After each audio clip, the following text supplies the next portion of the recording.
옆 사람 보시면서요. 나는 사랑의 말을 합니다. 나는 믿음의 말을 합니다. 나는 소망의 말을 합니다.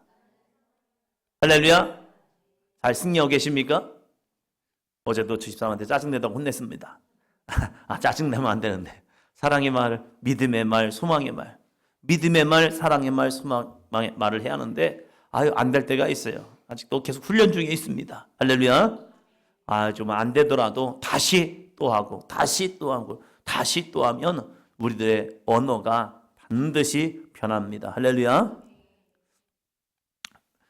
습관은 노력입니다. 노력하면 습관은 만들어집니다. 내가 어느 순간부터 원망하고 불평하는 모습이 아니었거든요. 그런데 내가 잘못해서 듣고 그리고 생각하다 보니까 나도 모르게 하는 거예요. 제가 많은 변화를 드린 것이 한 교회 사역할 때입니다. 어떤 친구가 그러더라고요. 너도 욕하네? 그러는 거예요. 욕을 많이 듣다 보니까 자연스럽게 욕이 나오더라고요. 그렇구나. 내가 무엇을 듣느냐는 참 중요한 것 같다. 그래서 그때 노력했습니다. 뭐냐면 감사해야겠다. 그래서 제 마음에 힘들고 좀 어려운 마음이 생기면 그때 하기 시작한 게 뭔지 아십니까? 주님 감사합니다. 주님 감사합니다. 주님 감사합니다. 이것은 감사의 조건이 있기 때문이 아니라 내 마음을 확정하겠다는 거예요. 어떠한 상황과 형편이 주어지더라도 하나님은 선하시잖아요. 할렐루야. 하나님은 선하시거든요. 그 선하신 하나님을 내가 믿기에 이 문제가 문제로 보는 것이 아니라 주님이 행하시는 순간의 모습이 되기를 원합니다. 옆 사람 보시면서요. 주님 감사합니다. 주님 감사합니다. 주님 감사합니다. 이 모습으로요. 함께 고백해 볼까요? 시작. 아멘할 때 믿음의 문은 열립니다. 아멘할 때 축복의 문은 열립니다. 아멘할 때 기적의 문은 열립니다. 할렐루야. 아이들 데리고 오신 분들은 찬양할 때 같이 찬양하세요. 찬양은 하나님 앞에 아름다운 모습이거든요. 교회 와서 노는 걸 굉장히 좋아합니다. 저도 굉장히 잘 놀았습니다. 교회에서. 그래서 학교 교회 집, 학교 교회 집 해가지고 학교와 교회와 집 이 세 가지가 하나가 돼가지고 정말로 모두 다 저의 집인 것처럼 열심히 살았는데 교회 와서 한 것이 놀길만 한 것이 아니라 거기서 또 기도도 하고 찬양도 하고 그 찬양하는 모습을 기도하는 모습을 많이 보았습니다. 이분들은 이렇게 기도하는구나. 저분들은 저렇게 기도하는구나. 그러면서 때로는 관찰자의 모습도 보면서 왜 저분은 저렇게 기도할까? 왜 저분은 저렇게 눈물로 기도할까? 왜 저 사람은 저렇게 하나님 앞에 부르짖어 기도할까? 어떤 분은 막 방방 뛰면서도 막 하시는 거예요. 신기하네. 왜 저분은 저러고 있지? 하면서 이걸 관찰자로 보는 거예요. 그냥 어렸을 때 그런 것들이 참 신기하기도 하고 놀랍기도 하고 그러면서 나에게는 저런 게 있을까 하면서 그 어린 마음에 그렇게 봤던 것 같아요. 그래서 같이 있을 때 그러면 쑥스럽잖아요. 그래서 혼자 막 해보기도 했습니다. 방언도 안 되는데 방언처럼 한번 해보기도 하고 누가 들으면 정말로 들통날까 봐 잘 보고 있나 없나 누가 오나 안 오나까지 싹 훑어본 다음에 그러면서 해보기도 하고 막 이렇게 해봤던 것 같아요. 우리 아이들에게 영적인 삶을 보여주는 것은 축복입니다. 할렐루야. 그래서 이 아이들을 통하여서 그 영의 세계가 부담스럽지 않아야 해요. 그리고 친근해야 합니다. 친숙해야 합니다. 그럴 때 주님을 더 가까이 찾게 됩니다. 아멘. 오늘은 두 번째입니다. 같이 합니다. 우리가 하나님을 찬양해야 하는 이유. 우리가 하나님을 찬양해야 하는 이유. 우리 믿음의 성도들이 하나님을 찬양해야 할 이유. 왜 우리는 하나님을 찬양해야 하는가? 오늘 두 번째 시간이었습니다. 첫 번째는 이것 때문에 그랬죠. 같이 합니다. 하나님은 창조주이시기 때문입니다. 하나님은 창조주이기 때문에 마땅히 찬송을 받으셔야 합니다. 할렐루야. 하나님은 창조주이기 때문에요. 두 번째, 오늘 이겁니다. 같이 합니다. 하나님의 위대하심과 권능 때문입니다. 하나님의 위대하심. 하나님의 위대하심 때문에 우리는 그 권능 때문에 하나님을 찬양해야 한다는 겁니다. 여러분, 위대하심이 무엇입니까? 위대하심. 크고 훌륭하거나 나보다 뛰어난 사람. 그래서 위대한 영웅, 위대한 사람 이렇게 얘기합니다. 근데 그보다 더 위대하신 하나님, 우리는 그 하나님을 향해서 어떠한 표현으로 하나님께 영광을 돌릴까? 어떠한 모습으로 하나님 위대하십니다 라고 할까? 그것을 찾다가 사람들이 한 것은 찬송이라는 겁니다. 와, 생각만 해도 하나님은 위대하시다는 거예요. 어떠한 것이요? 첫째입니다. 첫째, 같이 합니다. 우주와 자연의 주관자이신 하나님을 찬양합시다. 이 우주가 어떻게 생겨났을까? 여러분 고민해 보십니까? 이 우주가 어떻게 생겨났을까? 어렸을 때 학교를 다니면서 너무 신기한 거예요. 하늘에 해가 떠 있는 것도, 구름이 가려져 있는 것도 너무 신기하고, 저는 지금까지 신기한 건 그거예요. 먹구름이 비를 머금고 쫙 밀려오는 거예요. 어렸을 때 하늘을 보면서 이제 장마비가 쫙, 여기는 비가 안 와요. 근데 저기는 비 오는 게 보여요. 근데 그 구름이 쫙 밀고 오는 거예요. 그러면서 비가 차차차차. 와, 어떻게 저 많은 비를, 그것도 여기만 내리는 것이 아니라 저 뒤부터 비가 쫙 내려오면서 오는 거예요. 얼마나 많은 비를 뿌리는데요. 그런데 그 비가 어디에 있어요? 하늘 위에 있는 거예요. 놀랍지 않습니까? 저만 놀라운가요? 당연한 거라고 생각하십니까? 우리가 물만 이렇게 들고 있어도 이거 내려 떨어진단 말이에요. 근데 이 비구름을 먹고 이 구름이 이 비를 머금고 쫙 그 얼마나 많은 비를 품고 오는데요. 와, 진짜 놀랍다. 근데 이 모든 것을 성경은 이렇게 말합니다. 하나님이 창조하셨다. 근데 학교를 가가지고 이해할 수 있는 것이 이거였어요. 제가 신앙이 좋아서가 아니에요. 학교를 다니면서 생각한 것이 뭐냐면, 야, 이 우주가 우연히 되었다는 거예요. 그것도 137억 년 전에. 여러분 137억 년 전이 이게 됩니까? 약 137억 년 전. 그때에 빅뱅이 일어났다는 거예요. 큰 폭발이 빵 나타난 바람에 됐다는 거예요. 야, 이게 어떻게 가능할까? 여러분, 과학의 구성 요소가 있습니다. 그냥 공부한다 치고 한번 보시면 합니다. 과학의 구성 요소. 첫 번째 뭐죠? 잘 관찰하는 거예요. 이게 뭔가. 두 번째는요, 이제 거기에 대한 가설을 내는 거예요. 내가 관찰해 보니까 그렇더라. 여기 서 계신 분들 보니까 제가 관찰을 해봤거든요. 관찰했더니 다 20대 같은 거예요. 이건 가설인 거예요. 그냥 가설. 20대 같더라. 눈을 감고 봤더니요, 확실해요. 그 목소리가 20대인 거예요. 눈을 한번 감고 한번 들어보세요. 그러면 그건 목소리는 천상의 20대예요. 20대. 40대 중반 넘어서 목소리가 아닌 거예요. 20대 같은 거예요. 그래서 실험을 해보는 겁니다. 가설을 가지고 한번 실험을 해보는 거예요. 이게 A가 B가 되는데 그 B는 C가 된다. 이런 가설을 만들어 놓고 정말로 C가 되는지 한번 실험해 보는 거예요. 열심히. 실험해 봤는데 결과치가 나오는 거예요. 그 결과치를 가지고 4번 뭐 하죠? 분석과 결론을 내는 거예요. 그렇구나. A 더하기 B가 C가 됐네. 이것을 분석하고 결과를 내는 거예요. 그런데 중요한 게 있어요. 5번 뭐죠? 그러면 A 더하기 B가 C가 되는 것이 한 번만이 아니라 또다시 한번 해보는 거예요. A 더하기 B가 C가 되는지. 만약에 D가 되면 내 모든 가설은 다 망가지는 거예요. 틀린 거예요. 그래서 실험을 통해서 보니까 이게 잘못되었구나. 그러면 이건 내가 잘못 생각한 거네. 이건 어쩌다가 된 거구나. 잘못된 거구나. 그래서 이건 과학의 요소가 안 되는 거예요. 하나의 법칙이 만들어지지 않는 거예요. 과학의 법칙이라는 것이 만들어질 때는 관찰을 열심히 하고 나서 거기에 대한 내가 한번 가설을 한번 해보는 거예요. 이건 이렇구나라는 가설을 내놓고 그걸 열심히 실험해 봤어요. 근데 거기서 분석을 해보니까 결과치가 안 나온 거예요. 똑같은 결과치. 그럼 이것은 틀렸다라고 해가지고 이건 다시 생각해야구나. 다시 만들어낸 거예요. 여러분, 진화론이 그런 거예요. 진화론이라는 것을 관찰해봤습니다. 관찰해봤더니 이런 가설을 냈어요. 가설을 내고 실험을 해봐야 해요. 그리고 분석을 해보고 결과 나오고 그것이 반복되는가를 찾아보는 거예요. 그것이 되지 않는다면 그건 과학이 아닌 거예요. 그래서 진화론이라는 겁니다. 진화론은 과학입니까? 과학이 아닙니까? 과학이 아닌 거예요.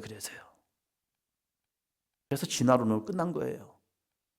그것이 이 분석과 결과와 반복 가능성이 되었다면 그건 진화가 된 겁니다. 그냥. 그래서 진화 학설이 돼가지고 그건 법칙이 되는 거예요. 근데 진화론이 된 거예요. 그런데 이것을 학교에서는 굉장히 과학인 것처럼 이야기하고 있다는 겁니다. 과학인 것처럼. 우리들에 있어서 이 과학이 이렇게 모순점이 있음에도 불구하고 세상 사람들은요, 참 단순한 게 뭐냐면 이건 과학이 되지 않는다고, 그래서 진화론이라고 가르침에도 불구하고 이것이 세상 사람들은 과학인 것처럼, 왜요? 과학 시간에 배우니까 과학이라는 거예요. 이것을 국회의원도 그 얘기하더라고요. 학교에서 배우니까 이건 과학이래요. 야, 이게 무슨 과학이야? 이것은 진화론이야. 이건 론인 거야. 이건 증명이 안 된 거야. 증명이 안 된 것은 과학이 아닌 거야. 왜? 학교에서 배웠는데. 그럼 학교에서 배운다고 다 맞는 거니? 이 무식한 모습으로 되는 거예요. 우리가 무식한 대답 중에, 이 우주가 생겨났었다는 이 무식한 대답 중에 가장 무서운 것이 뭐냐면 우연히, 어쩌다가, 이것이 뭡니까? 빅뱅 이론인 거예요. 근데 우리는 그것을 굉장히 믿고 신뢰하고 있다는 거예요. 그러나 성경은 우리에게 분명히 우리에게 말씀하고 있습니다. 창세기 1장 1절이요. 태초에 하나님이 천지를 창조하시니라. 이 놀라운 역사. 그냥 명제를 하고 있는 거예요. 우리에게는 이 분명한 믿음이 있어야 합니다. 이 믿음을 가지고 보니까 다윗이 하나님이 이렇게 찬양합니다. 다윗은 무엇을 찬양했느냐? 우주와 자연의 주관자이신 하나님을 찬양하기 시작하는 거예요. 믿음의 눈으로 보니까 모든 것이 하나님의 창조 역사인 거예요. 이것은 신념이 아니에요. 완전한 믿음이 돼버린 거예요. 여러분, 누군가가 무엇을 창조했기 때문에 만들어진 것이, 여러분, 이 종 하나만도 제가 여러분에게 이렇게 말하는 겁니다. 여러분, 이 종이 어떻게 만들어진 줄 아십니까? 이 종이요, 제가 갑자기 이렇게 기도했거든요. 종이 나타나라 했는데 갑자기 짠 하고 이 종이 나타났습니다. 여러분, 믿으시기 바랍니다. 여러분, 뭐라고 생각하시겠습니까? 아멘! 그러겠습니까? 하는 사람이 있죠. 졸다가 깬 사람이요. 그냥 믿으시기 바랍니다 하면 그럼 믿어야 하는구나. 아멘! 하는 분이 있죠. 그러나 이성을 가지신 분들은 이것이 그냥 갑자기 어느 날 여기에 짠 나타나가지고 그냥 생겨난 겁니다. 이것은 우연히 만들어진 거예요. 이렇게 얘기하면 목사님이 이상해졌어 라고 생각할 겁니다. 성경은 우리에게 분명한 이야기를 하고 있습니다.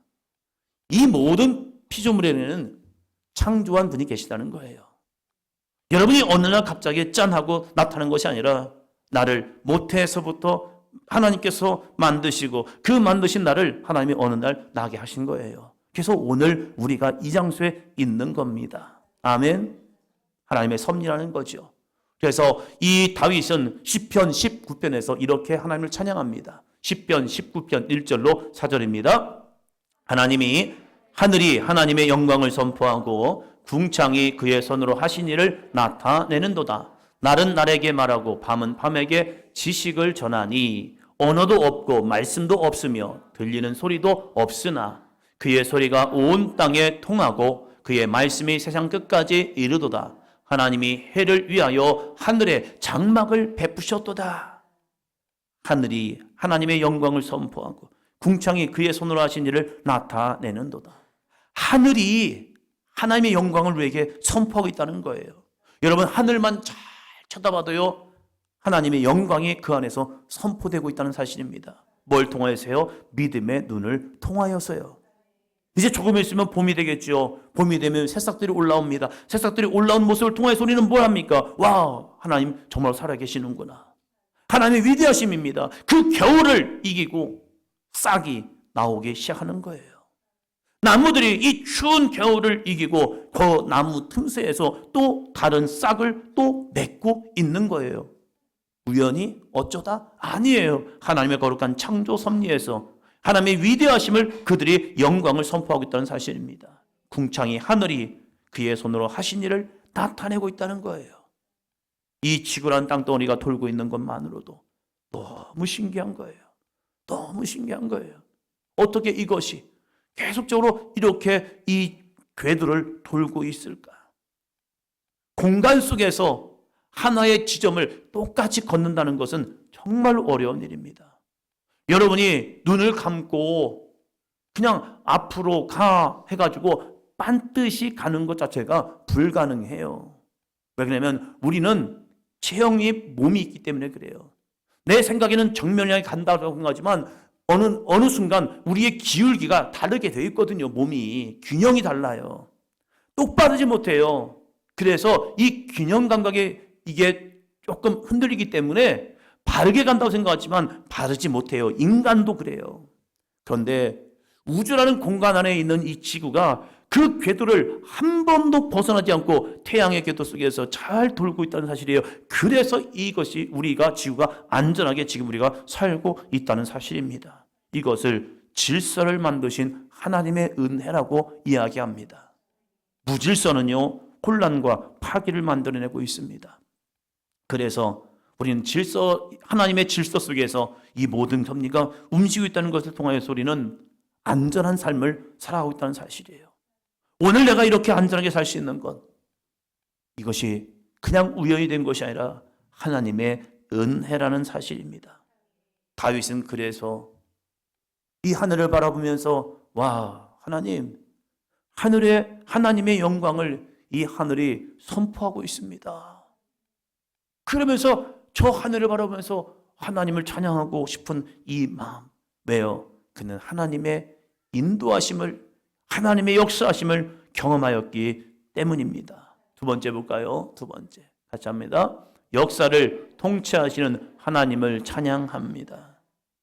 역사의 섭리 누구에게 있습니까? 역사의 섭리가, 역사의 통치가 하나님께 있다는 사실입니다. 성경을 읽다 보면 놀라운 것이 우리도 성경의 사건들이 똑같지는 않지만 비슷한 일들이 일어나고 있다는 사실입니다. 우리도 출애굽의 역사를 경험하기도 하고 때로는 광야의 삶을 살아가기도 합니다. 특히 나는 이곳이 맞아 라고 갔지만 홍해를 만나기도 해요. 인생의 홍해. 그래서 앞으로도 갈 수 없고 뒤로도 갈 수 없는 그런 막막한 현실을 만나기도 합니다. 이러한 모습 속에서 와, 이제는 죽겠네. 나 이제 죽는 거 아니야? 그러면서 두려움이, 절망이 내 안에 몰려올 때가 있죠. 그런데 놀라운 것은요, 하나님은 기도하는 자를 통하여 오늘도 하나님의 권능의 손을 보여주고 계시다는 사실입니다. 그래서 우리는 또 기도하는 거죠. 막막한 현실 속에서 문제를 만났을 때 좌절하고 낙심하는 것이 아니라 그때 하나님 앞에 무릎을 꿇고 기도하는 거죠. 모세도 그렇죠. 모세는 우리들에게 아름다운 신앙의 모습을 보여주었습니다. 홍해를 만났을 때 모세가 그 홍해에서 좌절하거나 낙심하지 않았습니다. 그 홍해 앞에서 뭘 하고 있습니까? 출애굽기 14장 21절입니다. 모세가 바다 위로 손을 내밀매 여호와께서 큰 동풍이 밤새도록 바닷물을 물러가게 하시니 물이 갈라져 바다가 마른 땅이 된지라. 아멘. 이 모세는 자신의 삶의 변화를 만들 수가 없지요. 그래서 모세가 뭘 합니까? 바다 위로 손을 내밀었습니다. 우리들도 문제 앞에서 그 문제를 우리가 해결할 수 없는 문제를 만날 때가 있잖아요. 그때 우리도 문제를 향하여 손을 내밀기를 축원합니다. 문제를 향하여 낙심하지 마시고 좌절하지 마시고 그 문제 앞에 손을 내밀고 뭐 하는 겁니까? 하나님! 전능하신 하나님, 능력의 하나님, 주여 이 문제를 여호와께 맡깁니다. 하나님께서 이 문제를 해결해 주세요. 예수님도 많은 사람들에게 먹을 것을 주고 싶었을 때에 그냥 그 예수님의 권능과 능력으로 야, 이것을 그냥 나누어 줘 라고 한 것이 아니라 예수님이 동일한 행동을 하시더라고요. 떡을 가지사 하늘을 우러러 감사 기도를 하시고 제자들에게 떼어 주시며 말씀하십니다. 이것을 저들에게 나누어 줘라. 하나님 앞에 먼저 감사 기도하시고 하나님께 이 작은 것을 맡기고 기도하고 이 사람들에게 먹이기 위해서 떼어 제자들에게 주십니다. 아멘.